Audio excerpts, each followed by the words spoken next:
On a mis à l'entrée des plaquettes pour l'exposition sur les minéraux, enfin pour la démonstration qu'on fera sur les minéraux le lundi 13 avril.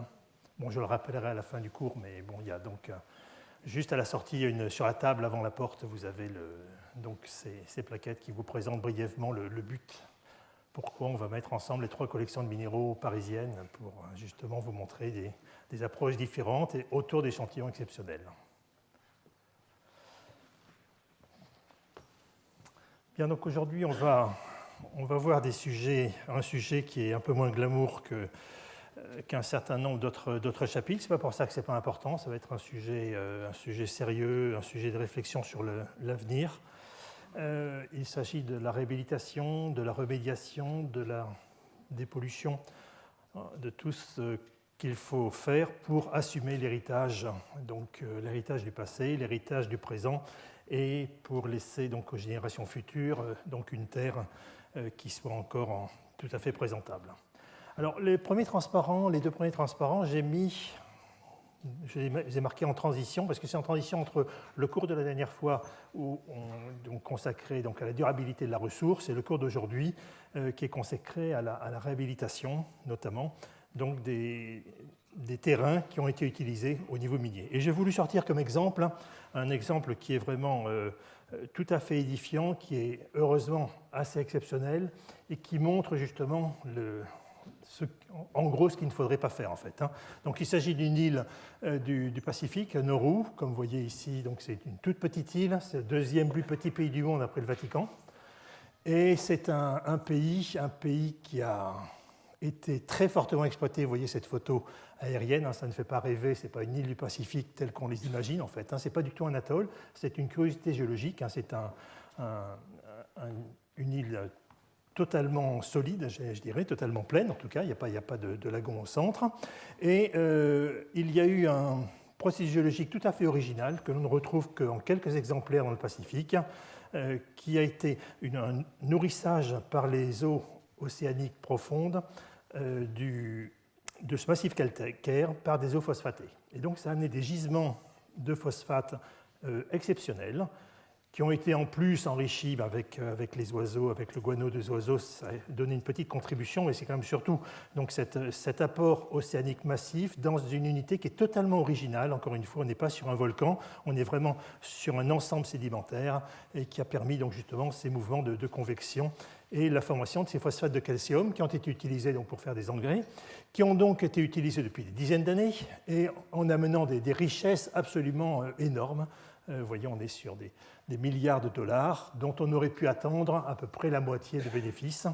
Et ça a donné donc à Nauru, à ses habitants, le 2e revenu par habitant au monde il y a à peu près une quarantaine d'années,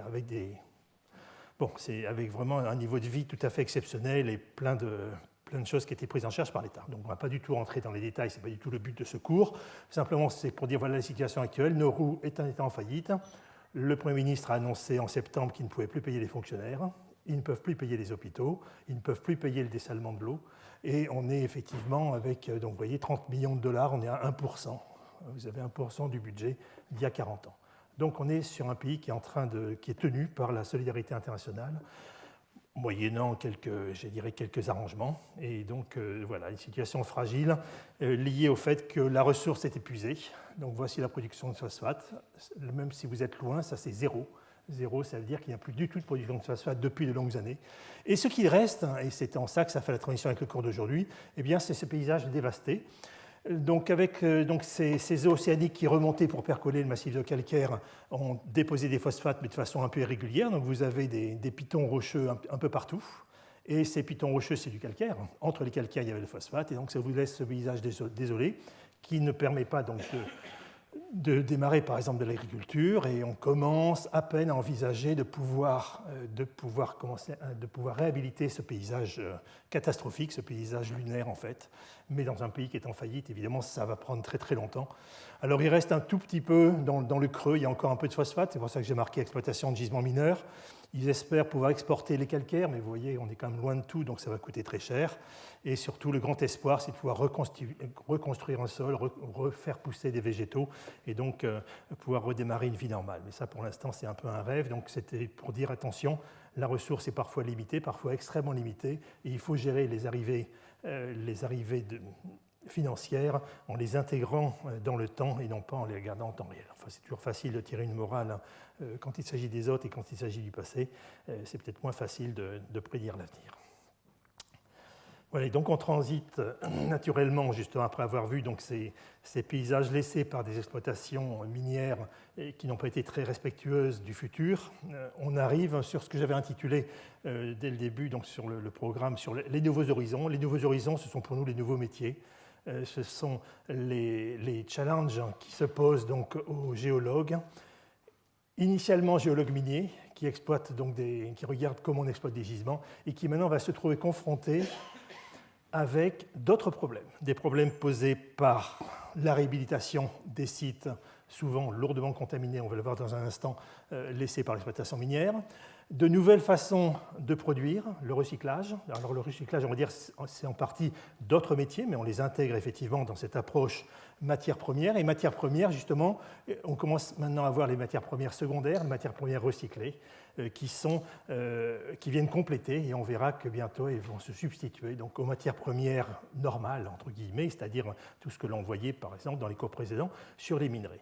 Donc ça, effectivement, c'est dans une optique de durabilité, c'est dans une optique d'économie d'énergie, parce que de toute façon, on n'aura pas l'énergie pour sortir tous les métaux que la croûte terrestre contient, donc de toute façon, on n'y arrivera pas, même si ces éléments existent chimiquement. Donc là, ce sera le but du prochain cours sur la criticité, sur les métaux critiques, criticalité plutôt. Ces métaux critiques qui ont posé des problèmes et qui risquent effectivement régulièrement de poser des problèmes, notamment pour le développement des nouvelles technologies. Alors, lorsqu'on parle de réhabilitation, c'est parce qu'on a eu une contamination. Alors, il n'y a pas que les mines qui sont coupables, hein, donc on se révolte évidemment totalement. Nous ne sommes pas les seuls. Donc, là, les mines sont ici. Effectivement, c'était pour resituer. Donc, ce schéma est un schéma très très simple qui resitue un certain nombre de sources de contamination diffuses ou ponctuelles. Diffuses, ça peut être par exemple l'agriculture, donc au travers d'intrants comme les phosphates ou les nitrates qui vont effectivement augmenter les teneurs dans ces éléments dans les nappes phréatiques, mais aussi avec par exemple des intrants liés à des métaux lourds ou à des pesticides. On va avoir évidemment toutes les contributions liées à l'énergie. Les déchets qui sont des sources énormes de contamination lorsqu'ils ne sont pas gérés. Donc ça, c'est des choses qui officiellement maintenant n'existent plus. On pourrait presque, en tout cas en France, on pourrait officiellement en tout cas mettre une croix ici. Et tout ça, ça va contribuer à la contamination de l'eau. Alors la contamination des nappes phréatiques, c'est-à-dire de l'eau que l'on va utiliser pour l'alimentation ou pour l'agriculture, et puis ça va contaminer évidemment les rivières, donc en aval, avec donc de temps en temps, effectivement, pas trop pour les métaux lourds, mais par exemple pour les pesticides, effectivement des événements qui sont extrêmement visibles. Alors les sites contaminés, les sites pollués, ils sont effectivement regardés, ils sont suivis, ils sont répertoriés. Alors la figure, donc les chiffres sont ici. Vous voyez qu'on a plus de 4000 sites qui sont recensés, ça fait quand même pas mal. Et après, je vais commenter ces deux diagrammes-là, mais ce que j'aime beaucoup, c'est celui-là. Donc là, c'est au niveau de l'Europe, c'est il y a un peu plus longtemps que ça, donc il y a une petite dizaine d'années. On se trouve donc avec à peu près donc, 5 millions de sites pollués. C'est une estimation. Et vous voyez que sur ces sites pollués, ont été dépollués 80 000. C'est-à-dire qu'il en reste encore beaucoup à décontaminer. On sait que même si il n'y a pas de nouvelle contamination, ce qui n'est peut-être pas totalement garanti, on aura de toute façon du mal il faudra beaucoup de temps pour décontaminer ces sites-là, si tant est qu'on puisse le faire. Donc c'est ça, ce diagramme-là est un élément de réflexion très important parce que c'est ce qu'on appelle l'aide à la décision. Il faut qu'effectivement le scientifique puisse conseiller, puisse avoir un avis sur quels sont les sites qu'il faudrait décontaminer en priorité à cause de la proximité des habitations, à cause de l'impact sur l'alimentation ou pour des raisons variées. Il faut de toute façon faire des priorités. Vous voyez que l'énorme différence entre ce chiffre-là et ces chiffres sur les sites potentiellement pollués donc montre que de toute façon, il faut faire des priorités. Et alors, donc sur ce transparent qui est pas très net sur la projection, ce que l'on voit, c'est que là aussi, les sites donc, qui sont en vert, les couleurs vertes, vous voyez toutes petites ici, en fait, ce sont les sites qui ont été décontaminés, qui sont libres de pollution, et les verts, les rouges et les jaunes sont les sites qui sont pollués. Vous voyez donc les grandes régions polluées. Alors ça, c'est tout, attention, hein, c'est tout polluant confondu. Bon, on retrouve effectivement la région de Marseille, le Rhône-Alpes, l'Est hein, avec l'industrie chimique, et puis évidemment le Nord-Pas-de-Calais et la région parisienne. Donc les grandes régions industrielles se retrouvent ici impactées. Et alors, ce qu'il faut, c'est évidemment associer ce diagramme-là avec le précédent, c'est de dire en quoi ça nous concerne nous, puisqu'on on est en train de regarder les matières premières minérales. Eh bien, ça nous concerne au niveau des métaux lourds. Donc, vous voyez que les métaux lourds, ça fait à peu près un quart. Ici, on est au niveau de la contamination des sols. Ici, on est au niveau de la contamination des eaux. Vous voyez que la contribution est un peu plus faible pour les eaux parce qu'une partie des sols, une partie des métaux lourds est justement retenue dans les sols. Et on verra que justement, ça peut être un problème parce que c'est là où ils peuvent passer dans la chaîne alimentaire au travers de la biocompatibilité avec les plantes. Et alors, qui c'est qui paye? Parce que c'est souvent une question qui se pose et c'est une question qui risque de se poser de plus en plus. En France, en tout cas, voilà à peu près la distribution. Et vous voyez, j'ai mis le diagramme sur les dernières années, les choses sont relativement constantes. Donc, le secteur public, effectivement, va contribuer avec l'Europe et le secteur privé donne une contribution majoritaire, effectivement. C'est le fameux principe du pollueur-payeur. Donc, on ne va pas analyser ça trop en détail. Ce sont des choses qui seront reprises dans le colloque des 4 et 5 juin, où on aura justement des discussions sur ces aspects économiques du coût de la réhabilitation. Non seulement en France, mais dans d'autres pays. Alors, sur les sites miniers, qu'est-ce que l'on voit? Alors, ce que l'on voit, c'est donc l'exploitation minière et l'usine de traitement, on se trouve ici, dans ce paysage-là. Justement, on a l'usine qui est ici. Et ce qui sort de l'usine, eh bien, ce sont ces bouts de traitement, par exemple, qui sont relâchés dans ces immenses étendues sur lesquelles on va accumuler donc, ces déchets de traitement, qui ne sont pas très lourdement contaminés, puisque, par définition, si l'industriel a retiré le métal, il n'y a pratiquement plus de métaux. Simplement que les quantités sont extrêmement importantes et donc au total, il reste quand même des tonnages significatifs de différents types de métaux lourds. Ça, c'est pendant l'exploitation. Et lorsque l'exploitation est arrêtée, ça c'est le cas, donc on en reparlera dans un instant, c'est le cas d'une énorme mine au Canada, eh bien on va demander effectivement, on demande maintenant plutôt à l'industriel de stabiliser, de réhabiliter et de rendre donc à la collectivité le site dont il a bénéficié pendant quelques années. Donc plus ça va et plus effectivement on dit une exploitation minière, c'est l'utilisation pendant une durée limitée d'un espace. On n'oublie pas que cette utilisation est limitée. Ce que l'on demande, c'est qu'après l'utilisation, il faut qu'on retrouve un usage qui sera évidemment jamais le même que l'usage de départ, mais justement l'aspect positif, c'est de dire à ce moment-là, la collectivité peut décider d'un usage qui serait différent, donc pour faire autre chose que ce que c'était au départ. Alors, autrefois, donc, vu mon âge, c'est quelque chose que j'ai connu, effectivement, qui était extrêmement fréquent il y a quelques dizaines d'années, n'importe où dans le monde, n'importe où en France, dans le Massif central, en Bretagne, dans l'Ariège, on allait quelque part et on trouvait des anciennes mines. C'était un grand plaisir pour les minéralogistes, c'était l'occasion notamment de trouver justement des minéraux rares, des minéraux bien cristallisés. Et on se trouvait devant des entrées de galeries de mines, on se trouvait devant des haldes, comme ici par exemple, donc ça c'est au Pays de Galles, hein, comme vous voyez avec le nom qui n'est pas facile à prononcer. Et ici on est dans les Pyrénées, dans les Hautes-Pyrénées. Et donc lorsque l'exploitation s'arrêtait, l'industriel laissait tout en l'état, tout ce qui n'était pas récupérable, tout ce qui coûtait de l'argent, on le laissait rouiller, puis ça allait se débrouiller, on laissait les mines ouvertes, et tout était comme ça, et donc petit à petit, ça allait évoluer, il ne fallait pas dépenser un centime pour ça. C'est évidemment totalement fini.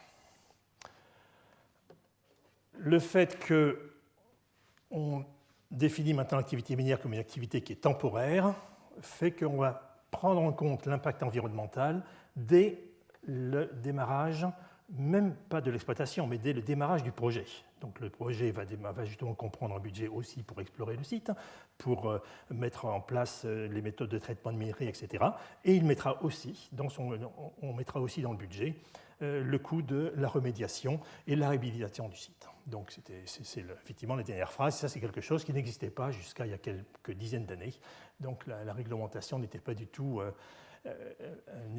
contraignante. Vous voyez en haut, donc par exemple, alors donc là, c'est pas un très bon exemple parce que c'est une mine de charbon, mais c'est ce que font les collègues britanniques, par exemple, sur une ancienne mine de charbon qui est ici. Voilà, à peu près, donc vous voyez, 2 ans plus tard. Bon, on a tout comblé, alors c'est de l'herbe qui pousse rapidement, c'est pour ça que ça fait un bel effet. Mais enfin, il y a quand même une grande différence. Vous voyez, en 2 ans, on voit quand même une très grande différence entre les deux paysages. C'est maintenant ça qui est effectivement imposé, et non plus de laisser la carrière ouverte à tous les vents. Alors, je vais essayer dans un cours qui est un peu compliqué techniquement et qui correspond, comment dire, ce qu'on va essayer, nous, c'est de voir plutôt un certain nombre, un certain nombre de verrous et de réflexions, plutôt que de regarder dans le détail la succession des techniques qui vont permettre la réhabilitation du sol. J'en mets 2 ou 3 simplement comme cela, simplement pour se replacer dans l'ensemble du problème, parce qu'effectivement, on va avoir des montants financiers qui seront impliqués, qui vont être importants, et comme je disais tout à l'heure, qui seront approvisionnés, et les impacts humains qui vont évidemment être aussi très importants, puisque on va avoir un arrêt de l'exploitation et donc une mise à pied d'un nombre parfois très important de personnes qui travaillaient dans cette mine, peut-être parfois depuis 1 ou 2 générations. Donc on va avoir donc le strict arrêt et puis ensuite le déclassement, c'est-à-dire le fait que l'on n'a plus de mine. Et ensuite, on va donc là, il s'agit simplement de fermer et de détruire tout ce qui est dangereux, de façon à éviter tout problème. Et donc effectivement, on ne pourra plus, par exemple, aller chercher de minéraux sur ces mines-là. Les galeries seront rendues inaccessibles. En général, ce sont les premières choses qui sont bouchées maintenant. Et on va démarrer donc le travail donc de restauration-réhabilitation, donc je vais en parler un petit peu plus en détail pendant ce cours. Et ensuite, on va maintenir donc une surveillance. Alors ça dépend beaucoup des pays. Donc en France, on a des agences qui vont effectivement suivre de façon indépendante l'évolution à long terme de ces sites sur lesquels il y avait plutôt une exploitation de mines. Donc c'est notamment l'ADEME, l'Agence de l'environnement et de la maîtrise de l'énergie.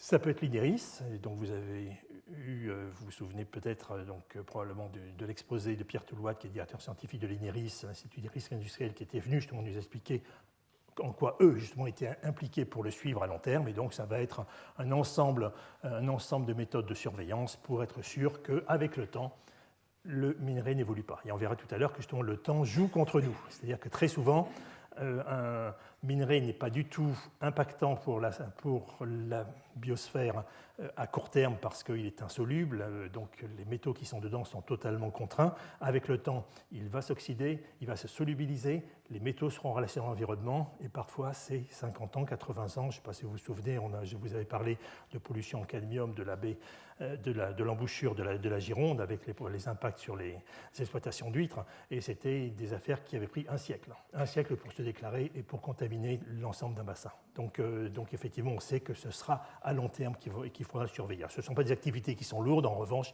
il faut avoir des capteurs qui soient performants et qui soient surtout suivis par des personnes qui vont pouvoir repérer donc toute divergence dans les données.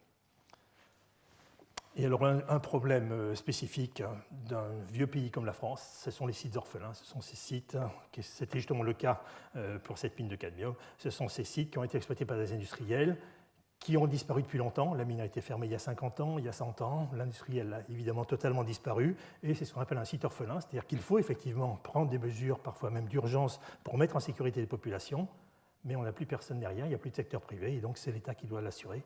Et ça, évidemment, c'est un souci financier qui n'est pas nul. Alors, je distinguerai tout de suite 2 cas très différents dans la réhabilitation des sites, qui sont d'une part les carrières, donc qui vont nous permettre d'exploiter les matériaux minéraux. Donc, vous vous souvenez probablement de l'exposé qu'Alexandre Sévagène, le directeur d'Imeric Ceramic Centre, nous avait fait. Donc, les kaolins, les calcaires, les gypses, donc tous ces minéraux qui vont intervenir notamment pour le BTP et qui vont concerner des volumes considérables, mais qui ont l'avantage de ne pas s'associer avec des relargages dans l'environnement, en général en tout cas, de métaux qui soient dangereux. Donc c'est un cas qui est tout à fait spécifique, qui est souvent très très visible parce que ces carrières de sable que l'on a par exemple en bordure de rivière, ou ces carrières au sens large sont souvent pas très loin des villes, et donc on les voit, et lorsqu'elles sont abandonnées, effectivement, on y est très sensible. Et là aussi, abandonné, c'est de moins en moins autorisé. Donc vous voyez par exemple ici, en Charente, donc une carrière de sable qui était ici, et qui a été réhabilitée. Et donc voilà ce que ça donne, donc 10 ans après. Donc vous voyez, les durées ne sont pas très longues, en fait, en général, et on n'a pas trop de... Bon, ça se fait, c'est bien géré, c'est de l'ingénierie tout à fait classique. Alors, ce qu'il ne faut pas oublier sur ces matériaux minéraux, c'est que les volumes extraits par l'homme sont devenus considérables, puisqu'on se trouve en fait avoir une activité humaine qui a en gros l'efficacité de l'érosion terrestre actuelle. On est totalement commensurable, hein, les deux chiffres sont quand même très voisins, 15 milliards de tonnes, 20 milliards de tonnes, donc on est vraiment très voisins de l'érosion associée donc à l'action de l'eau à la surface de la Terre. Donc l'homme est effectivement un acteur majeur de l'évolution de la surface de la Terre. Un deuxième exemple que j'ai choisi pour montrer justement comment maintenant peuvent se gérer ces exploitations, c'est de dire on ne va pas attendre que la carrière se termine, on ne va pas attendre qu'il y ait des trous partout pour commencer à les remplir. Et donc c'est le réaménagement glissant en fait, c'est-à-dire qu'avec le temps, on va petit à petit réaménager le domaine de la carrière où on ne travaillera plus. Donc, vous voyez donc ici, on retrouve donc le point commun de toutes ces photos qui ne sont pas prises avec le même angle. Le point commun, c'est le village. Et vous voyez que, par exemple, ici, la zone qui a été exploitée ici, eh bien, elle se trouve ici, elle se trouve ici. Donc, elle a été, donc, au bout de quelques années, elle était totalement remblayée et mise en végétation. Et donc, après, on peut regarder sur les autres composantes du site. Le site a sa géométrie qui change en fait avec le temps. C'est un site qui est très connu. C'est des amateurs de fossiles parce qu'on est dans le Crétacé inférieur et c'est probablement la plus belle faune de mammifères du Crétacé inférieur en Europe occidentale. On y a même trouvé des dents d'Archaeopteryx. Ce ne sont pas des mammifères, mais ce sont des superbes dinosaures volants et c'est vraiment une curiosité paléontologique française. Voilà. Donc ça n'empêche pas que c'est la seule carrière de gypse qui existe dans l'ouest de la France, elle est très importante économiquement, et ça n'empêche pas justement une gestion raisonnable de l'environnement. Alors, la dernière remarque concerne les zones humides. On a en effet une réglementation spécifique pour la sauvegarde des zones humides, qui sont des zones qui sont en danger à cause de l'urbanisation croissante, notamment à proximité des rivières, parce que ce sont des terrains qui sont plans, qui sont donc assez faciles à lotir. Et donc il y a une réglementation spécifique pour les exploitations qui sont au voisinage de ces zones humides, pour leur permettre justement de prendre le relais d'un certain nombre d'espaces naturels qui petit à petit se font grignoter par les activités urbaines ou agricoles. Voilà, et donc ça fait souvent, alors ça c'est un autre exemple, donc c'est une carrière de kaolin en Géorgie où on voit donc ce sont des technologies qui sont vraiment tout à fait bien établies. Donc là on vient de remblayer donc une carrière de kaolin.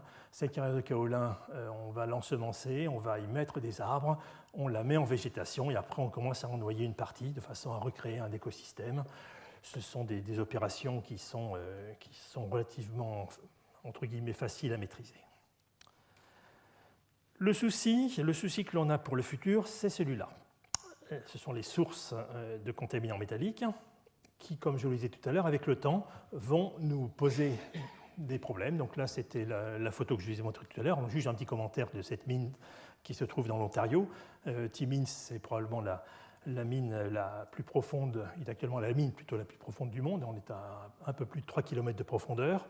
Vu la position dans la Terre, c'est même en bas de la mine, c'est là où on est le plus proche du centre de la Terre, donc c'est une mine qui est vraiment extrêmement importante, qui a fonctionné pendant des dizaines d'années et qui vient de fermer tout simplement parce que l'activité... Alors, ils viennent de fermer l'usine de traitement, ils continuent l'activité minière, la mine va s'arrêter en 2025, c'est à peu près planifié, tout simplement parce qu'à la base, petit à petit, c'est en train de s'appauvrir, on est à la fin du gisement.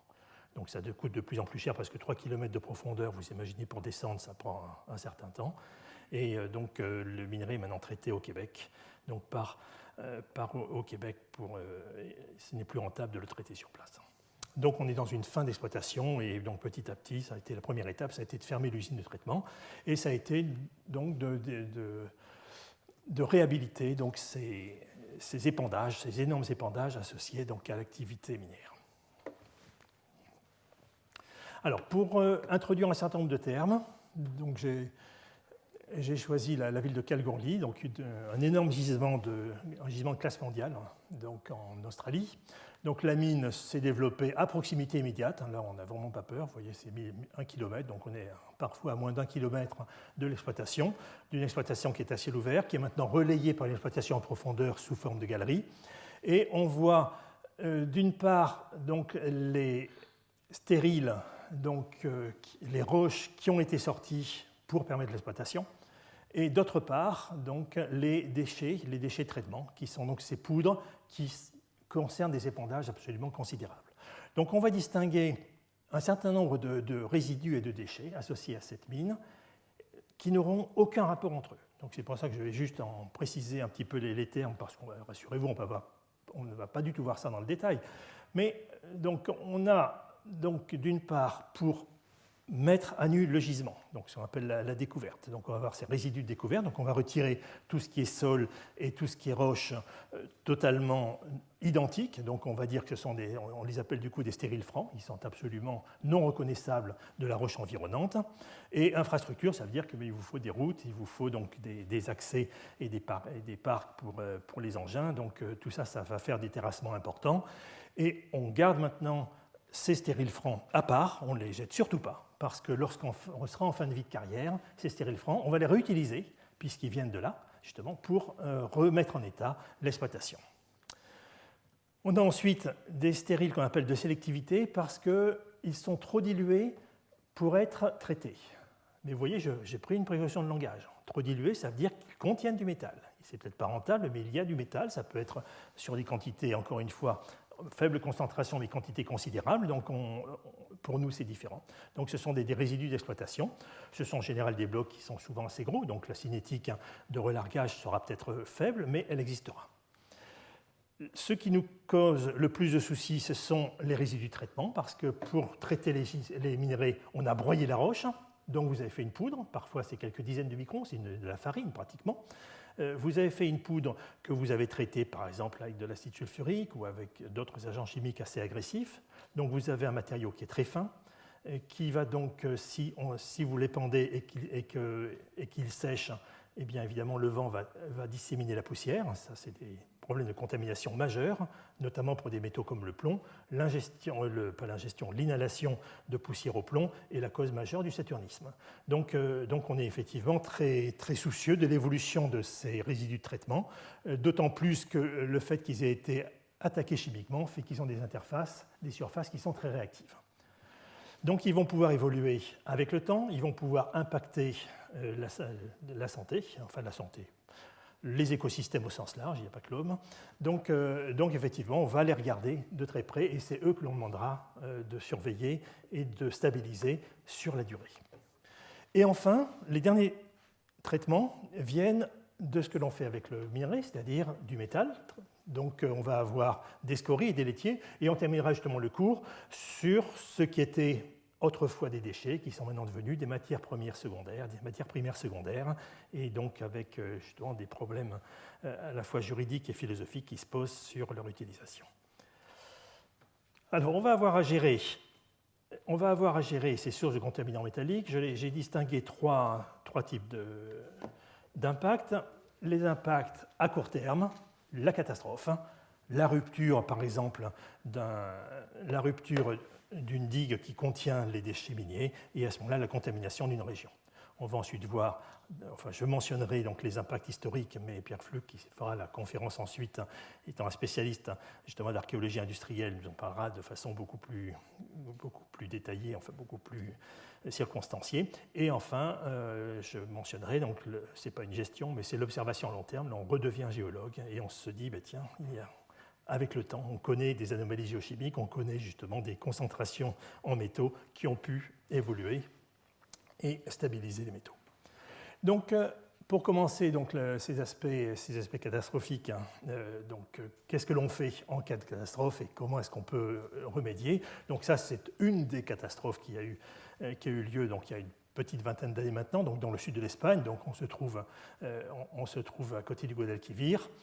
Et Et donc la rupture de la digue, vous la voyez ici. Et donc vu la couleur de la rivière, même si vous n'êtes pas géochimiste, vous vous doutez qu'il y a eu quelque chose. Effectivement, les boues se sont entièrement répandues. Donc en aval, alors dans ces boues, il y avait de l'acide sulfurique, c'est déjà un point, mais il y avait surtout des métaux lourds qui étaient justement, étant en pH acide, étaient très très peu retenus, donc étaient libres, et qui ont effectivement contaminé entièrement l'aval.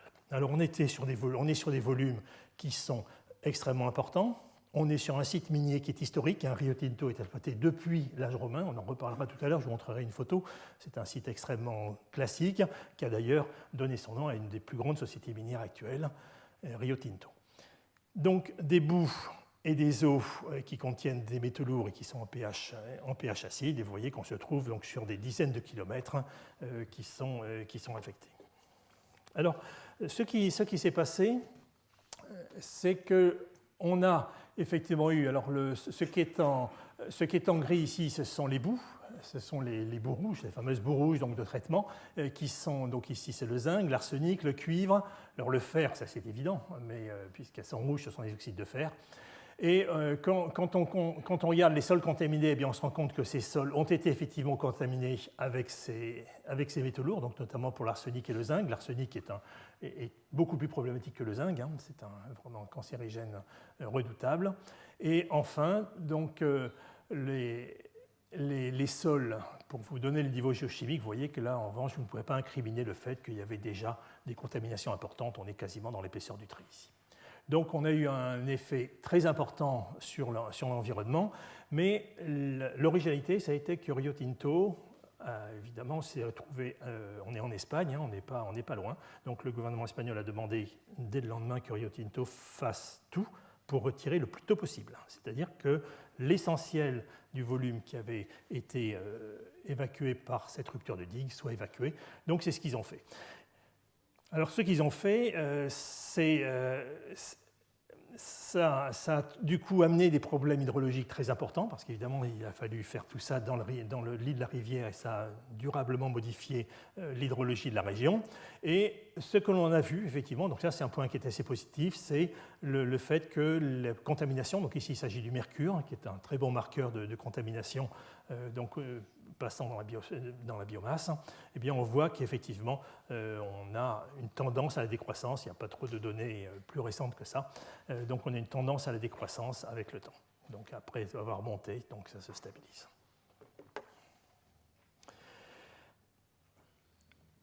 Ce que l'on observe dans des pays à culture minière ancienne comme l'Europe occidentale, comme ceux de l'Europe occidentale, ce sont donc des exploitations qui sont historiques, des exploitations qui ont commencé il y a plusieurs siècles. Et il y a deux types de soucis. Le premier type de souci, c'est effectivement, est-ce qu'on pourrait réexploiter ces gisements parce que les méthodes de traitement ont changé, donc on est effectivement peut-être mieux armé qu'il y a 100 ans ou 200 ans pour exploiter certains minerais. Le prix des métaux a parfois considérablement été modifié, donc des métaux qui n'étaient pas économiquement rentables à exploiter à l'époque, aux teneurs où on les a laissés, sont peut-être tout à fait rentables maintenant, donc ce sont peut-être devenus de véritables gisements secondaires. Le souci aussi, c'est évidemment la source de contamination. Donc, et puis la mise en sécurité, parce que très souvent, comme je l'ai dit tout à l'heure, ces mines vont être une source de danger en fait, pour les visiteurs. Donc on est sur les deux aspects, recyclage, retraitement, donc des déchets, donc à la fois pour décontaminer et parfois pour retrouver de la ressource. Oui, bien. Je m'excuse, un petit problème technique.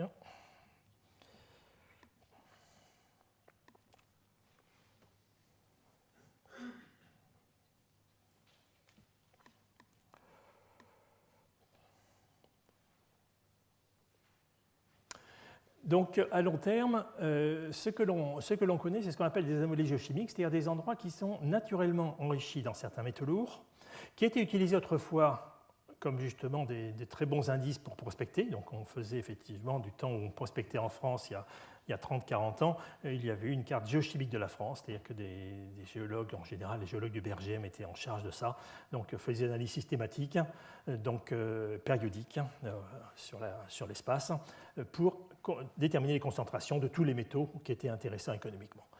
Ce que on s'en sert maintenant différemment, on s'en sert pour dire que c'est intéressant si on a des concentrations qui sont élevées parce que ça veut dire que le métal ne s'est pas dispersé, il est quand même resté relativement localisé dans cette région. Ça veut donc dire qu'on a un porteur du métal qui est relativement stable. Donc ça va peut-être nous donner des idées pour enfermer, entre guillemets, ces métaux qui peuvent être dangereux et impactants pour la biosphère. On pourra trouver comme ça des matrices qui vont durer donc, après cette validation géologique. Donc là, on est en Ardèche, on est dans la région de l'Argentière. Sur des grès du Trias, donc on est au début du secondaire, avec des sols qui se sont développés et des concentrations qui sont quand même tout à fait spectaculaires. On est à 0,1-0,2%. Donc dans la partie supérieure de ces sols. Donc ça aussi c'est pour dire que le zéro concentration de polluants, ça n'existe pas. Donc là ça fait des siècles, voire plus, que les gens habitent avec des concentrations qui semblent effectivement être extrêmement élevées. Et donc on ne se trouve pas avec des problèmes spécifiques de santé. Donc c'est peut-être lié au fait que le plomb ne se trouve pas totalement accessible. Et effectivement, c'est ce qui a été montré. On s'est d'abord rendu compte que lorsqu'on faisait la distribution, par exemple, donc, du plomb sur des échantillons, donc on a ici un grès qui est en train de s'altérer, donc on a cette zone sombre qui correspond à des oxydes de fer et de manganèse, et bien on voit que le plomb est associé essentiellement au manganèse, donc ici c'est la distribution, la carte de répartition du manganèse et la carte de répartition du plomb, elles sont très voisines, alors qu'en revanche le fer on le trouve dans beaucoup d'endroits, et il n'y a pas de manganèse, donc effectivement, il n'y a pas de plomb. Donc on a effectivement pu, grâce à ça, déterminer que les oxydes de manganèse piégeaient sélectivement le plomb, donc ça c'est effectivement une bonne nouvelle, et que le plomb se trouvait par ailleurs piégé dans des phosphates.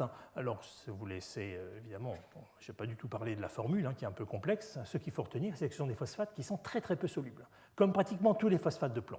Et ça c'est intéressant parce qu'on retarde ainsi donc, la dispersion du plomb dans l'environnement. Et c'est un point qui est donc très, très important donc pour nous expliquer pourquoi, sur des durées géologiques, on a pu garder de telles concentrations dans le profil d'altération, donc dans les sols de cette région de l'Argentière. Alors, un souci que l'on a très souvent avec les déchets miniers, c'est celui-là. C'est la génération d'eau de ruissellement qui sont extrêmement colorées, et qui s'accompagnent de pH relativement faible des rivières. On a des pH qui peuvent être à 3, 2,5, 3, 3,5, donc on est vraiment sur des pH qui sont très très faibles. Ça c'est le Rio Tinto justement, donc même si vous n'avez pas fait l'espagnol, vous savez que ça veut dire une rivière colorée. Et donc on retrouve Rio Tinto dont j'ai parlé tout à l'heure. Et ces drainages mini-acides, ils vont effectivement être le danger majeur que l'on retrouve dans le monde entier autour de ces zones où on stocke les déchets. Alors, je ne vais pas trop entrer dans les détails. On part de sulfure. Ce sont ces sulfures qui n'ont pas été, pour des raisons variées, les traces de sulfure qui n'ont pas été traitées, qui n'ont pas pu être récupérées lors du traitement du minerai. Donc il en reste sur place et ces sulfures vont s'oxyder. Alors ils vont s'oxyder parce qu'on est en atmosphère oxydante, c'est vrai, mais ils vont être fortement aidés. Donc ça, c'est des aspects qui ont été bien mis en évidence il y a à peu près une vingtaine d'années, donc par les activités microbiologiques. On a des bactéries qui vont justement vivre et donc tirer leur énergie de cette oxydation donc des sulfures en sulfate qui vont accélérer leur cinétique et faire qu'au lieu de se passer sur une durée très longue, eh bien, un drainage mini-acide peut être observé au bout de quelques années après que l'on ait démarré donc, le stockage de ce déchet minier. Donc on va, à partir de sulfure, faire des sulfates. Ces sulfates de fer vont évoluer et vont nous donner donc, des oxydes de fer. Donc là aussi, je vais très vite, ce n'est pas trop le problème. Ces oxydes de fer que l'on voit visuellement. Ce sont ces rivières rouges qui vont suinter à partir de tous ces déchets miniers. Et ça, on a ça dans le monde entier, de l'Arctique jusqu'à l'équateur. Alors, on va être amené avec ces mines générant des contaminations en métaux lourds, on va être amené à des actions de réhabilitation qui vont être un peu plus complexes, voire même beaucoup plus complexes que ce que l'on a vu tout à l'heure pour les carrières. Alors, la plupart des choses qui sont ici on pourrait le trouver aussi pour des matériaux minéraux, hein, donc pour des exploitations qui n'ont pas d'impact environnemental en termes chimiques. En revanche, c'est cette partie remédiation qui fait l'originalité par rapport à ce que l'on a vu tout à l'heure. Donc le reste, je n'en parle pas plus. Alors ces métaux lourds, en effet, dans les sols, on ne va pas les trouver n'importe où. On va les trouver, souvent donc, en fonction de leur mobilité. On va les trouver dans des minéraux, donc sous forme de précipités, comme traces dans certains autres minéraux. Lorsqu'ils sont très mobiles, eh bien, ils vont partir, effectivement, donc souvent complexés, ils vont partir dans les solutions, donc ils vont partir sur les rivières. Et c'est lorsqu'on se trouve un peu entre les deux, c'est-à-dire ni bloqué dans les structures minérales, ni emporté par les rivières, que s'il y a un problème. Il y a un problème parce que vous allez les voir incorporés dans la chaîne alimentaire, en fait, hein, dans la biosphère. Et c'est là où on va pouvoir retrouver des concentrations parfois extrêmement élevées de ces métaux lourds. Alors quand je dis métaux lourds, c'est pas au sens chimique en fait. Hein. J'inclus dans les métaux lourds les métalloïdes lourds, comme l'arsenic, comme le sélénium. Donc l'arsenic notamment, qui est un sujet de préoccupation majeure, notamment en France, où on a des contaminations très importantes dans un grand nombre de mines qui contenaient un petit peu d'arsenic. Alors pour ça, il va falloir traiter. Donc là aussi, ce que je vous ai dit tout à l'heure, je ne rentre absolument pas dans les détails, c'est juste pour vous présenter très brièvement quelques principes et puis quelques clés pour avancer, parce qu'en fait, on se rend compte que là, on rentre dans un secteur qui est très science de l'ingénieur, mais qui est nécessaire, parce que ces déchets, on ne peut pas se contenter de les observer. Il va falloir qu'on les stabilise, il va falloir qu'éventuellement on puisse retirer les métaux lourds qui y sont contenus, et en tout cas, il va falloir empêcher qu'ils impactent de façon négative l'activité humaine et la biosphère au sens large. Donc le traitement le plus extrême, ça va être de lessiver, de traiter chimiquement ces sols. Donc on va extraire effectivement ces sols, ensuite ces déchets miniers. Donc on va ensuite les séparer en tas, les mettre dans de grandes cuves où on va utiliser selon les cas soit des acides, soit des bases, soit des solvants organiques, soit des agents complexants selon les métaux qu'il faut retirer. Et ensuite on obtient donc une substance dans laquelle il y a une concentration beaucoup plus faible de ces métaux. Alors une façon effectivement efficace, c'est de jouer avec le pH. Le pH va effectivement nous permettre de désorber, par exemple, en pH acide, on va désorber les cations. Vous voyez, donc ici, ce sont essentiels, ce ne sont que des cations. Nickel, cobalt, zinc, plomb divalent, cuivre divalent. Et on voit qu'on arrive effectivement à zéro lorsqu'on se retrouve dans des conditions de pH acide. Donc là, ce n'est pas très compliqué pour les sortir. Et au contraire, en pH basique, on va se retrouver avec les métaux qui seront entièrement adsorbés à la surface donc des phases. Donc ce que l'on veut, c'est changer le pH pour sortir justement ces métaux du déchet contaminé. À l'inverse, si c'est de l'arsenic qu'il faut retirer, on va au contraire augmenter le pH. Les anions comme les arséniates et arsénites montrent exactement le comportement opposé.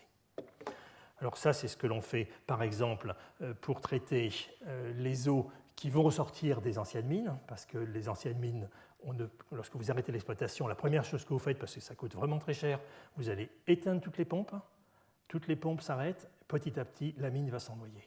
La mine, parce que la nappe phréatique va retrouver son niveau original, vous n'avez plus de nécessité de la mettre hors d'eau. Alors l'aspect positif, c'est qu'on va quitter une ambiance oxydante, donc petit à petit on va retrouver une ambiance réductrice pour beaucoup de métaux, ça va permettre de les stabiliser. L'aspect négatif, c'est que ces eaux vont ensuite sortir de la mine, et lorsque vous voyez donc des eaux, ce qu'on appelle des eaux d'exode, donc ces eaux qui sortent des mines, vous voyez la couleur de ces eaux, ce n'est pas uniquement de l'eau, vous voyez qu'il y a encore autre chose qui se trouve dedans, et c'est en permanence évidemment, et ce sont des volumes qui sont parfois extrêmement conséquents. Donc on ne peut plus les laisser, c'est ce qu'on faisait autrefois, là aussi on ne laisse plus les choses en l'état, parce qu'effectivement on peut contaminer, et on a contaminé de façon significative un certain nombre d'hydrosystèmes. Donc ce que l'on fait maintenant, c'est que l'on va notamment, par exemple, jouer sur les pH tout de suite. Donc on le fait avec de la chaux. Donc la chaux, en tant que base, va nous augmenter le pH, et effectivement on revient donc au schéma ici, où on était avec un pH acide, et donc tous ces ions se trouvaient libres et donc pouvaient ensuite passer, solubles, pouvaient passer dans les écosystèmes. On augmente le pH, on va se retrouver ici, on fait précipiter des oxydes de fer qui se trouvent naturellement, puisque vous voyez ici la couleur brune de ces oxydes de fer est tout à fait caractéristique. Et donc, en se précipitant, les oxydes de fer vont piéger ces métaux lourds. On va les faire flocculer pour bien les garder bien agrégés. Et donc, on va obtenir des bouts rouges qui sont, elles, des déchets, évidemment, mais on préfère gérer un déchet solide qu'un déchet liquide. Alors, on aurait de quoi remplir beaucoup de piscines avec ça. Alors, suite à ce que l'on a vu tout à l'heure sur justement le fait que les phosphates de plomb sont insolubles, il y a eu l'idée, et il continue à avoir l'idée, de dire on n'est peut-être pas obligé de prendre un endroit contaminé pour, par exemple, des déchets de traitement minier, les traiter, retirer les métaux lourds. Ce que l'on va faire, c'est qu'on va dire écoutez, le métal est lié, ce que je veux, c'est qu'il ne bouge pas. Et donc, on va essayer de fabriquer des phosphates de plomb. Ces phosphates de plomb sont des phosphates qui sont extrêmement peu solubles et c'est effectivement ce que l'on observe. Vous voyez donc ici des comparaisons entre les extractions donc, de sols. Donc là, il s'agit j'insiste, ce ne sont pas des sols, ce sont des déchets de traitement. Vous voyez l'énorme différence qui existe entre les sols qui ont été laissés tels quels et les sols qui ont été traités avec des phosphates. Ce sont des extractions sélectives, c'est-à-dire qu'on applique ce traitement, puis ensuite celui-là. Donc on fait des échanges d'ions, on fait des actions avec des carbonates et différents agents chimiques, et à la fin, on se retrouve avec un plomb, entre guillemets, résiduel, c'est un peu réfractaire, c'est-à-dire qu'il n'a pas été attaqué. Et lorsqu'il y a des phosphates, effectivement, lorsqu'il a été traité au phosphate, eh bien, on se retrouve avec un stock de plomb après ces différentes extractions chimiques, qui est beaucoup plus important que dans le sol de départ. Et ça, c'est effectivement associé au fait qu'en quelques mois, donc on est sur des périodes de 6 mois, on a effectivement former des phosphates de plomb qui commencent à nous immobiliser le plomb. Donc l'idée, c'est de dire à ce moment-là, on va pouvoir soit avec des plantes, soit donc des plantes qui vont développer des nodules avec des phosphates, soit avec des abonnements phosphatés, donc en arrosant régulièrement avec des phosphates, on va pouvoir grâce à ça, limiter de façon considérable donc l'entrée de ces métaux lourds dans les végétaux. Comme vous le voyez ici, on a une chute considérable du plomb dans les plantes dès qu'on a commencé les traitements, surtout avec cela. Donc ils ne sont pas tous aussi efficaces. Et donc c'est une façon donc, de stabiliser. Donc on n'a pas changé la concentration, mais on a changé la stabilité du métal dans le sol. Une autre méthode, qui est une méthode plutôt physique, ça va être d'utiliser un champ électrique. Donc, ce sont des méthodes électrocinétiques où on va effectivement sur des... Donc là, c'est vraiment bien adapté pour les endroits où on va avoir des épandages de déchets de traitement minier. On a suffisamment d'eau, donc ça marche très bien à partir de 20% d'humidité, donc ça colle très très bien. Et on va donc avoir, selon qu'on se trouve à l'anode ou à la cathode, eh bien on va pouvoir attirer soit les cations ici, soit les anions, et donc il faudra rajouter ici par exemple les arséniates qui vont aller de l'autre côté. Ce sont des électrodes qui sont poreuses. Vous allez faire circuler donc, des solutions que vous allez évidemment traiter pour en retirer donc les métaux lourds et les métalloïdes lourds qui se trouvent dedans. Et donc, c'est une façon assez efficace et rapide pour retirer donc, les métaux lourds de ces environnements. Alors attention, on ne peut retirer que les métaux lourds qui sont disponibles, c'est-à-dire qui sont mobilisables. Ceux qui sont piégés donc, dans les phases, évidemment, ils ne peuvent pas être mobilisés. Donc il y a un certain nombre d'autres méthodes alternatives. Là, je ne vais pas avoir trop le temps de les détailler. Donc il peut y avoir les nanotechnologies, les biotechnologies, donc on a les bioremédiations. Là, je n'aurai pas trop le temps de détailler tout ça. Ce sont des méthodes qui sont à l'étude. Pour l'instant, elles ne sont pas opérantes, donc je n'en parle pas plus. Les autres méthodes ont effectivement été développées en Australie ou en Amérique du Nord notamment. Alors, le deuxième volet donc, de l'exposé concerne le recyclage. Il va se prolonger la semaine prochaine avec la réflexion sur les métaux critiques, justement, parce que ça nous posera la question. ces métaux critiques, on en a besoin pour les nouvelles technologies, mais comme on ne peut pas tout le temps les extraire de ressources primaires, comment est-ce que l'on peut récupérer donc, ces métaux au travers de l'existant, de ce qui existe déjà comme matériau. Alors, le recyclage, on a effectivement une obligation donc, de recycler au maximum les déchets, c'est-à-dire que les déchets ne sont plus des déchets ultimes, on va essayer de boucler, d'avoir une économie cyclique pour réutiliser ces déchets et les remettre donc, dans un circuit de production. Donc l'objectif 2020, donc le grand objectif européen, inclut notamment un volet sur le recyclage, sur des taux de recyclage qui sont extrêmement importants, donc pour notamment par exemple les déchets ménagers, donc à plus de 50%, et 70% pour la construction. Donc ça justement, ce sera un des points, ces points seront traités au colloque de début juin, avec justement un exposé spécifique sur les nouvelles méthodes de déconstruction et comment justement l'industrie du BTP travaille de plus en plus avec des matériaux recyclés sur l'ensemble du panel qu'ils ont à gérer.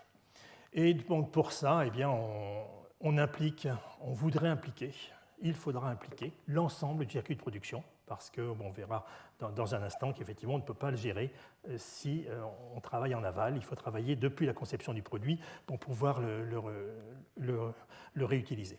Et donc ce qu'aime bien faire l'Union européenne, c'est de montrer des schémas qui sont simples et qui montrent une morale respectueuse. Donc rouge, évidemment, c'est très mauvais. Donc c'est simplement je retraite et puis je stocke quelque part sans rien faire. Donc, et ce qui est vert foncé ici, c'est la prévention, donc on a tout prévu. Et puis entre les deux, eh bien, on va avoir donc notamment le recyclage. Bon, ça, c'est la récupération d'énergie, ça ne nous concerne pas beaucoup, parce que c'est surtout pour les déchets organiques. Le recyclage, oui, ça nous concerne. Et évidemment, la réutilisation, c'est encore mieux lorsque ça s'y prête, c'est-à-dire notamment pour les matériaux minéraux. Alors, une boucle souvent ouverte pour le recyclage, donc ça, on reparlera un petit peu tout à l'heure. Donc, cette notion de boucle, c'est que on veut effectivement, au fur et à mesure que l'on fabrique, donc ça, ce sont les matières brutes à partir des minerais. Donc ça, voici justement nos minerais. Les matériaux bruts que vous faites, donc les blocs de cuivre, de fonte ou d'acier que vous fabriquez. Et ensuite, le produit que vous fabriquez. Pour faire ce produit, vous allez effectivement avoir un nombre de rebuts très important. Ce sont les déchets qui sont depuis longtemps les plus appréciés parce qu'ils ont une qualité constante, ils sont très maîtrisés technologiquement et donc cette boucle est très facile à boucler. Ce n'est pas des quantités considérables, mais elle existe. Alors ensuite, à partir du produit, vous en faites le produit fini qui est prêt à l'usage et lorsque vous ne l'utilisez plus, vous allez le jeter et donc on est en fin de vie et cette fin de vie, c'est là où il y a justement cette très, très longue boucle qui revient et c'est cette très longue boucle qui pour l'instant pose des problèmes parce qu'en général, cette boucle n'existe pas. Alors voilà l'un des problèmes classiques sur par exemple un téléphone, les métaux qui sont justement les métaux critiques dont on parlera la prochaine fois, les métaux vous allez les trouver un petit peu partout. Il est évident que si vous mettez ce téléphone dans un four industriel pour récupérer l'yttrium ou le cérium, vous n'obtiendrez rien du tout parce que ces métaux se trouvent dans des positions extrêmement spécifiques sur des quantités globales qui sont très faibles. C'est-à-dire qu'il faut effectivement non pas retraiter l'objet, mais il faudrait pouvoir le déconstruire pour avoir accès aux endroits où les métaux sont impliqués. Donc c'est en fait toute une révolution dans la fabrication, toute une révolution pour pouvoir avoir accès à ces ressources secondaires. Et donc c'est ça qui explique que dans beaucoup de cas, les taux de recyclage sont très faibles. On a des taux de recyclage, alors ici ce sont des taux de recyclage supérieurs à 50%, tout ce qui est bleu.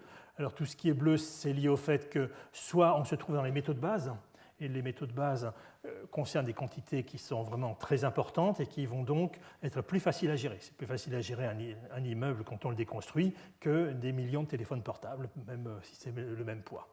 Et à l'inverse, on a effectivement, toujours dans le bleu, on va retrouver les éléments chimiques sur lesquels tout le monde se fait pas du souci, mais enfin sait que c'est rentable, c'est-à-dire les métaux précieux. Donc là, effectivement, la récupération des platinoïdes, la récupération de l'or ou de l'argent, ce sont des éléments chimiques que l'on souhaite récupérer vu le prix qu'ils coûtent. et donc on a effectivement des taux de récupération qui sont tout à fait honorables. Et alors de l'autre côté, eh bien, on a des taux de récupération qui sont ridicules, à moins de 1%. C'est par exemple l'ensemble des lanthanides, donc l'ensemble des terres rares, avec scandium et yttrium, tout simplement parce qu'ils sont à chaque fois utilisés en petite concentration dans de tout petits, dans des matériaux des objets plutôt, qui sont faits avec des matériaux de très petite taille. Donc on a effectivement la double pénalité de faible concentration et de faible volume. Donc on a des taux de récupération qui sont très faibles. C'est ennuyeux parce que c'est justement ces métaux de haute technologie qui ont permis toutes les applications que montrait le schéma précédent, c'est-à-dire à la fois de l'affichage sur des surfaces réduites, de la communication vocale et de la transmission d'ondes. Donc on se trouve effectivement devant ces nouveaux types de gisements, donc de matières premières secondaires, qui sont beaucoup plus difficiles évidemment à appréhender que les matières premières, parce que comme vous voyez, il faut effectivement être au niveau d'une éco-conception, donc de la conception de l'objet qui est en train de se faire. Alors ce qui est intéressant, comme à chaque fois, on l'a vu pratiquement à chaque cours, c'est l'occasion de réfléchir sur des aspects de la vie, sur des aspects de l'économie qui n'ont parfois même aucun rapport à voir avec les matières premières minérales, mais on se trouve dans les mêmes concepts. Donc c'est intéressant de voir les contributions donc, des matières premières vraiment primaires, donc celles que l'on a fabriquées exprès, et par rapport à ce qui est recyclé. Et donc en sachant que dans certains cas, on va être obligé donc, de les importer parce qu'on n'en aura pas assez. Donc ce qui est intéressant, c'est par exemple de réaliser que les plastiques se font essentiellement à partir de matières premières primaires, c'est-à-dire que le recyclage du plastique est effectivement extrêmement limité, tout simplement. La qualité du plastique, vous savez que les matières plastiques sont extrêmement variées et que donc on ne peut évidemment pas travailler avec des matières plastiques qui sont mélangées. Donc le verre, en revanche, on voit que la quantité, donc le pourcentage donc de verre recyclé devient de plus en plus important. Ce qui change ici, c'est le bleu, c'est-à-dire donc le verre fabriqué à partir donc, des constituants donc, de silice, de chaux et de soude. Et donc ensuite, on voit sur les métaux non ferreux ou ferreux, on voit que les matières premières continuent encore à concerner la majorité. On est dans des situations qui sont relativement stables, c'est-à-dire que les modulations de production totale, en fait, c'est la matière première, primaire, qui l'assume. C'est-à-dire que le recyclage est une activité qui est suffisamment lourde pour ne pas être ajustable. Donc on va ajuster la demande de métal premier, en fait, à partir donc, de la mine. Et tout ça qui explique effectivement la stabilité de ces recyclages. Donc ça, c'est le cas par exemple du cuivre. Donc on se trouve alors en cuivre qui est réellement remis, parce qu'il y a évidemment des pertes en ligne, qui est réellement remis dans le circuit de production. Vous voyez qu'on se trouve dans les 35% à peu près, et sur des valeurs qui sont à peu près constantes. Et ce qui est intéressant, c'est de voir que depuis 100 ans, on a une quantité de cuivre, donc là c'est une échelle en millions de tonnes par an. On se trouve sur une courbe de consommation en cuivre qui est vraiment extrêmement contrastée, puisqu'on en est à se dire qu'on est en train d'aller tellement vite qu'on va voir un jour un pic, et on aura passé le fameux pic du cuivre. Pour l'instant, on ne l'a pas encore observé, mais la production a beau énormément augmenter, le recyclage s'adapte pour en gros rester à 35-36%. Donc on a cette efficacité de recyclage qui continue. Alors ce qui est intéressant, c'est de voir ça pour d'autres métaux, par exemple l'aluminium. Alors l'aluminium, c'est effectivement pourquoi est-ce qu'on se fait du souci pour l'aluminium? C'est à cause de l'énorme différence entre le coût pour fabriquer 1 kg d'aluminium par le procédé Héroult, donc 260 mégajoules, alors que récupérer l'aluminium et ensuite le fondre, eh bien ça ne consomme qu'une dizaine de mégajoules. Donc vous voyez, la différence est absolument considérable. Donc ce qui est intéressant ici, c'est de voir donc les taux de recyclage effectivement de l'aluminium. Donc on le voit effectivement que lorsque vous optimisez la façon dont vous construisez les objets, par exemple les véhicules, eh bien c'est plus simple à négocier donc une déconstruction de véhicules que d'autres objets. Eh bien vous voyez que pour l'industrie automobile, on a une efficacité de recyclage qui devient de plus en plus importante, et même par rapport donc au reste des utilisations de l'aluminium. Ce qui est intéressant à voir aussi, c'est pour ça que j'ai mis ces trois graphes, c'est-à-dire la quantité d'aluminium actuellement utilisée, la production d'aluminium et donc le recyclage de l'aluminium. Vous voyez qu'on perd un ordre de grandeur à la louche en allant du recyclé à la consommation et de la consommation donc, au stock total. Donc ce n'est qu'une petite contribution, mais bon, c'est un effort qui est absolument considérable, hein, cette pente le montre tout à fait. Et à ce moment-là, vers où on va? On va vers le fait que, pas encore, mais bientôt, on va avoir un croisement des courbes qui sont la production d'aluminium à partir du minerai et la production d'aluminium recyclé. Et tout ça étant dans une quantité d'aluminium qui est de plus en plus importante. Là aussi, on est sur des facteurs de croissance qui sont vraiment très importants. Et donc, le fait que le Conseil international des mines et de la métallurgie définit maintenant la production de métal à partir des mines comme simplement devant venir en complément de ce qui n'a pas pu être recyclé. Donc, avec le recyclage, on a un certain stock de métal. Il nous en manque, et bien à ce moment-là, on va chercher le minerai.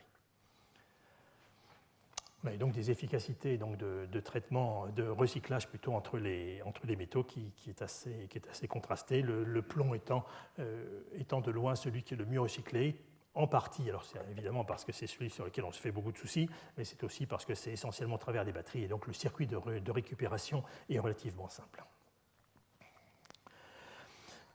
Donc on a des déchets qui vont être remis dans le circuit, et à ce moment-là, donc ces déchets donc, en production, en post-consommation, eh bien, on a effectivement un petit souci, parce que est-ce que c'est un déchet, est-ce que c'est un produit? Les taxations, enfin, beaucoup de choses se trouvent effectivement changées totalement si vous voyez que c'est un déchet ou si vous vous en servez donc, pour fabriquer des objets. On est sur une tendance qui est stagnante, c'est-à-dire que l'on a augmenté ces matières premières de recyclage. Alors on dit maintenant matières premières de recyclage et non plus matières premières secondaires. Ça fait moins négatif, ça fait moins péjoratif, donc ça fait mieux de dire matières premières de recyclage. Donc ces matières premières de recyclage, MPR ici, ont augmenté effectivement en 20 ans, vous voyez, on a augmenté, mais on est stabilisé donc, depuis quelques années. Et donc là, c'est effectivement ce que j'avais mentionné au début, c'est-à-dire le fait qu'on regarde sur un certain nombre d'anciennes mines, notamment en France, mais en Europe occidentale en général, on regarde à réutiliser les déchets miniers pour pouvoir ressortir les métaux qui économiquement pourraient être utilisés. Bon, je vais terminer, donc l'heure avançant, je vais terminer avec le dernier concept que je voulais introduire, c'est-à-dire que l'on a vu donc, la réhabilitation donc, des sites miniers, donc, avec notamment le souci sur les résidus donc, de cette industrie minière. On a parlé du recyclage. Et il y a une autre niche en fait, dans laquelle, qui devient de plus en plus importante, c'est la notion de coproduit. La notion qu'on appelle sous-produit. Alors sous-produit, c'est lorsque vous ne faites pas de bénéfices, vous produisez quelque chose, bon, c'est comme ça, mais vous n'en faites pas beaucoup de bénéfices, mais petit à petit les sous-produits deviennent de moins en moins importants. On va valoriser tout ce qui est produit, et donc ça devient un coproduit. Un exemple de coproduit, c'est le laitier. Alors comme je l'ai mis ici, ce sont des matériaux qui ont des propriétés qui sont originales, c'est-à-dire que ce n'est pas simplement, tiens, on va utiliser ce produit parce qu'il n'est pas cher, c'est vrai qu'il faut d'abord qu'il ne soit pas cher, mais c'est aussi parce qu'il a une propriété, il remplit une fonction qui n'était pas vraiment remplie avant.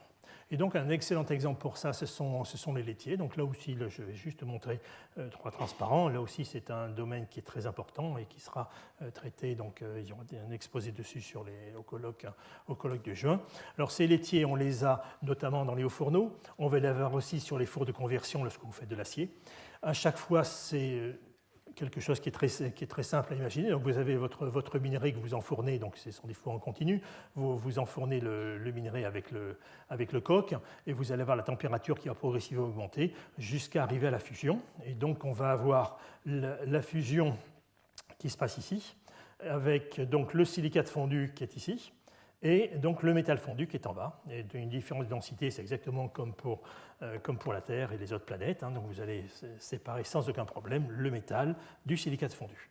Et vous allez pouvoir soutirer donc le four avec d'une part le métal, qui était la fonction principale du four, et puis ces silicates fondus qui étaient avant rejetés. Donc c'était des scories de haut fourneau que l'on jetait, que l'on laissait à l'écart. et qui sont formés à la fois de la gangue du minerai, parce que le minerai, un minerai de fer, disons, elle est à peu près à 50%, donc vous allez avoir donc une quantité, 50-60% peut-être, de gangue qui va être importante, et puis un petit peu de cendre du coke. Donc vous voyez que pour une tonne, vous pouvez monter jusqu'à 350 kg de liquide, des quantités qui sont importantes et qui avant faisaient d'immenses stériles à proximité donc des grandes centrales sidérurgiques. Maintenant, ce n'est plus un déchet, c'est une matière première. Donc on s'est rendu compte qu'en fait c'était un silicate calcique et donc on l'a fait réagir avec de l'eau. Il réagit très bien avec de l'eau, donc il remplit exactement la fonction du clinker lorsque vous fabriquez un ciment et que vous allez réduire en poudre, eh bien c'est un silicate calcique aussi. Il remplit cette fonction. Alors il y a simplement qu'on ne veut pas trop de fer et surtout on ne veut pas de chrome. On ne veut pas de chrome, le chrome 6, le chromate est un ion qui est soluble et qui est c'est aussi un agent cancérigène redoutable, donc il y a évidemment une réglementation assez stricte là-dessus. Alors ce laitier, ce silicate fondu, il va s'écouler donc à la sortie donc, du four. Donc vous voyez, on est ici, hein, slag out, donc il est en train de sortir. Vous le voyez couler ici, on est presque comme si on était sur un volcan de type hawaïen, hein, vous avez la lave qui coule, et qui va in fine soit être répandu à l'extérieur, donc là le refroidissement n'est pas très rapide, ça va vous donner donc un laitier qui va être cristallisé, et ce laitier, il va avoir la fonction d'une roche cohérente et résistante mécaniquement, on va s'en servir notamment comme ballast pour les chemins de fer. Et au contraire, lorsque vous dites je voudrais m'en servir, je voudrais vraiment avoir un matériau qui est très réactif, un verre est beaucoup plus réactif qu'un minéral, qu'un cristal qui est stable, donc on va le vitrifier soit comme ici en le pulvérisant, soit en le faisant granuler dans de l'eau, et là donc on aura ces laitiers vitreux qui sont utilisés donc dans les ciments. Et évidemment, donc c'est là-dessus que je terminerai, du coup, est-ce que c'est un déchet, est-ce que c'est une ressource? Il y a des discussions disons sportive entre les deux secteurs, donc le secteur de la sidérurgie qui est évidemment pour lequel donc il vend ce produit au secteur des cimentiers, c'est de savoir qui c'est qui prend en charge, qui va payer l'empreinte carbone. Si c'est un déchet, si c'est une ressource, donc est-ce que le cimentier va avoir à payer l'empreinte carbone puisqu'il s'en sert comme ressource, il va avoir à payer l'empreinte carbone qui vient de l'énergie qui était nécessaire pour fondre, hein, vous voyez 1700 degrés, ce sont des températures vraiment très élevées, donc on a des dégagements de CO2 absolument considérables sur ces activités sidérurgiques, donc ces empreintes carbone sont très importantes. Est-ce que vous mettez l'empreinte carbone chez le cimentier, est-ce que vous le mettez chez les sidérurgistes le vend au cimentier, donc voilà, donc c'est une discussion qui semble être un petit peu vaine, mais vous voyez la différence d'empreinte carbone entre un ciment et un ciment standard, Portland, hein, fait avec du clinker, donc vous prenez de la chaux, vous prenez un carbonate et puis de la silice, vous faites les ciments auxquels on est habitué, et vous voyez ici un ciment fait à partir de ces laitiers, vous voyez que l'empreinte carbone est extrêmement différente, évidemment, vous avez ces fameux ciments verts, et donc ce sont des arguments qui sont très importants. Donc voilà, donc on se retrouve avec des problèmes, alors ce ne sont pas nos problèmes à nous, mais ce sont les problèmes de nos industriels qui justement ont à avancer là-dessus. Voilà, donc j'avais juste deux transparents. Donc l'un pour vous dire qu'à la sortie de la salle, sur la table, donc il y a un prospectus sur ce que l'on fera le lundi 13 après-midi, donc la démonstration de minéraux dans le grand amphi Marguerite de Navarre, hein, ça se passera. Et puis le dernier transparent, donc le séminaire va être fait par Pierre Fluck, qui est le spécialiste français d'archéologie industrielle. Donc ça va être des aspects de sciences humaines, de sciences sociales, de vision historique. Tous ces aspects justement que j'ai un petit peu évoqués, on en a besoin. Et ça, ce transparent vient du fait que c'est très rare qu'un minéral soit dédié à une personne qui soit encore en vie, justement, donc fluckite. La fluckite est un superbe arséniate de manganèse. Vous voyez, manganèse divalent qui lui donne cette couleur rose, qui est superbe, qui a été trouvée, donc celle-là a été trouvée à Sainte-Marie-aux-Mines, qui est un endroit que Pierre Fluck connaît très bien depuis pas mal de temps, mais que l'on trouve notamment aussi à Salsigne, dans la mine de Salsigne. Voilà, je vous remercie, et donc on va écouter donc Pierre Fluck nous faire son séminaire.